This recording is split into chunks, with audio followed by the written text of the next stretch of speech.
Hello, Cancer, Sun, Moon, Rising, and Venus Signs. Kamusta kayo? Sana po ay nasa mabuti kayong kalagayan. Welcome back po sa Star Tarot. Kung bago kayo dito, welcome din po kayo. Thank you for your support. I truly appreciate it. God bless you. Please subscribe po, no? Like, share our videos, and leave me a comment kung kayo po ay nakaresonate. At open na po for membership, no, yung channel natin. Kaya kung interested po kayo sa mga perks, no, na ina-offer ko, then check it out. Thank you. So we have guidance. You are not alone. You are guided by masters and teachers of the highest realm. So you are so blessed, no, Cancer. You are so blessed. Hindi ka nag-iisa. No, kahit sa sitwasyon na medyo nahihirapan kayo, huwag kayong mawala ng pag-asa, huwag kayong huwag kayong dalawang isip na harapin, ano, kung ano man ang mga problema, kung mayroon man, kasi hindi ka nag-iisa. You are guided, no, by the divine universe and the rest of your spirit team. You know, even your ancestors, no, you are being guided, kaya huwag kayong mag-alala.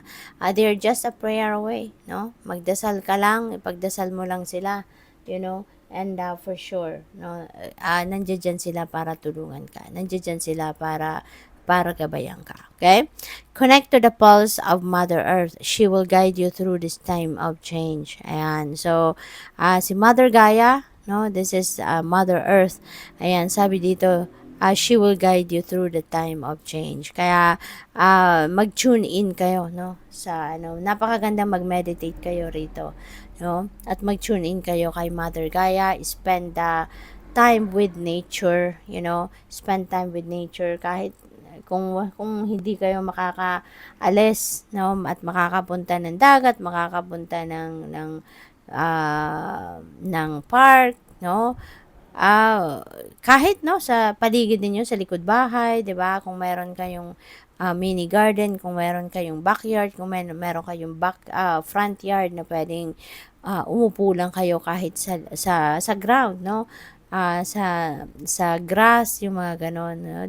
Then you can do meditation there, or kahit simpleng mag-breathing exercises lang kayo, umupo kayo sa lupa, no, or sumandal kayo sa isang puno, mararamdaman ninyo, no, kapag nag tune in kayo, no, sa kay Mother Earth, no, mararamdaman ninyo na yung ano niya, yung ang tawag dito, yung energy niya, no, yung energy ng nature spirits, mararamdaman mo parang niyayakap ka nito, parang sinasak up nito yung stress mo sa katawan, mararelax ka, no? So give it a try if you can.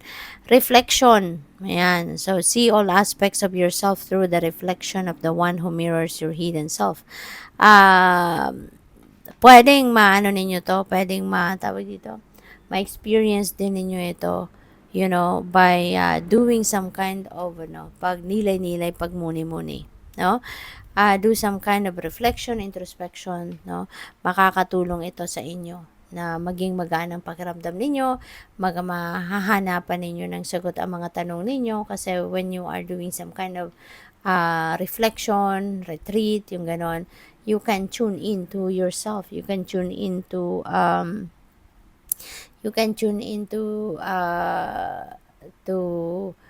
your higher consciousness, no, to your soul, yung ganon, no. Follow the light of your inner compass, the blue star. Okay? It will lead you to the truth that resides within your soul. Ayan. So, sundin ninyo, no? Sundin ninyo yung inyong inner compass. This is your inner guidance. This is your inner voice.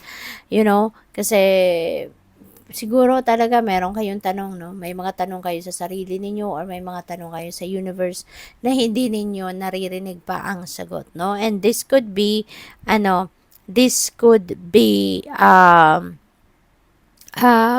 mahahanap ninyo or maririnig ninyo yung sagot ninyo when you do some kind of reflection, diba?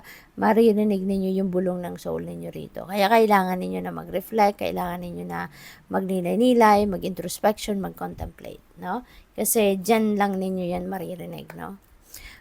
Tingnan natin ano pa mga messages ninyo. Maraming salamat muna doon sa mga nakapag-subscribe na sa ating channel at sa mga nagsisend ng donasyon through Super Thanks. Maraming salamat po. And yun, just a reminder, no, please subscribe, like, share po, no, and share my videos at mag-comment po kayo kung kayo ay naka-resonate. And yung membership ko po, no, open na. Thank you. So, distant horizons, meron travel na gagawin ng iba sa inyo dito. Cancer, pwedeng international travel ito, no? Pwedeng pleasure ito, pwedeng related sa trabaho, pwedeng business related, no? This is something na pwedeng ano to, pwedeng ang tawag dito, yung migration. Ayan, thank you, Spirit. Pwedeng migration, no, ang ganap dito, Cancer, ng para sa iba sa inyo. Pwede rin na meron kayong matatanggap na balita. Maybe you are receiving news, receiving information coming from abroad, no? Baka meron kayong pwedeng kung nag-a-apply kayo kunyari ng trabaho or nag-a-apply kayo for migration, pwedeng meron kayong ma-receive na communication or correspondence from them, no? Sa ngayon, pwedeng update, pwedeng hihingi ng additional requirements, no? It could be anything. Pwede rin na baka meron kayong kakilala, kamag-anak, kaibigan na nasa abroad at baka kayo ay makakatanggap ngayon ng sulat or makakatanggap kayo ng tawag, makakatanggap kayo ng information, no, from them, no, regarding anything na pinag-uusapan ninyo. So, pwedeng ganun ang ganap. Ang iba sa inyo dito maybe focusing on love life, no? Baka meron kayong kaligawan sa ngayon, no? Or baka nasa ganong stage kayo na may nanliligaw or meron kayong nililigawan, something like that. And maybe pwede rin, ano, na yung kaligawan ninyo baka nasa abroad, no? Baka nasa geographically far from you, no? Pwedeng ganun ang sitwasyon. Expectation, no? So, siguro, ang iba sa inyo dito is evaluating your expectations. Baka tinitignan-tignan nyo na ngayon, baka ito yung pinagmumuni-munihan ninyo, no? Yung mga expectations na sinet ninyo, for yourself, baka ngayon tinitingnan ninyo na ngayon kung sino, no, or kung ano na yung mga expectations na na-met na ninyo, ano yung mga expectations kumbaga na nangyari na, nagawa na ninyo, no, yung ganon. High honor, napakaganda kasi this is recognition, no? Si high honor, pwedeng ano to, si high honor, pwedeng recognition ito sa trabaho for the job well done. Pwede rin na ano ito, pwede rin na siguro merong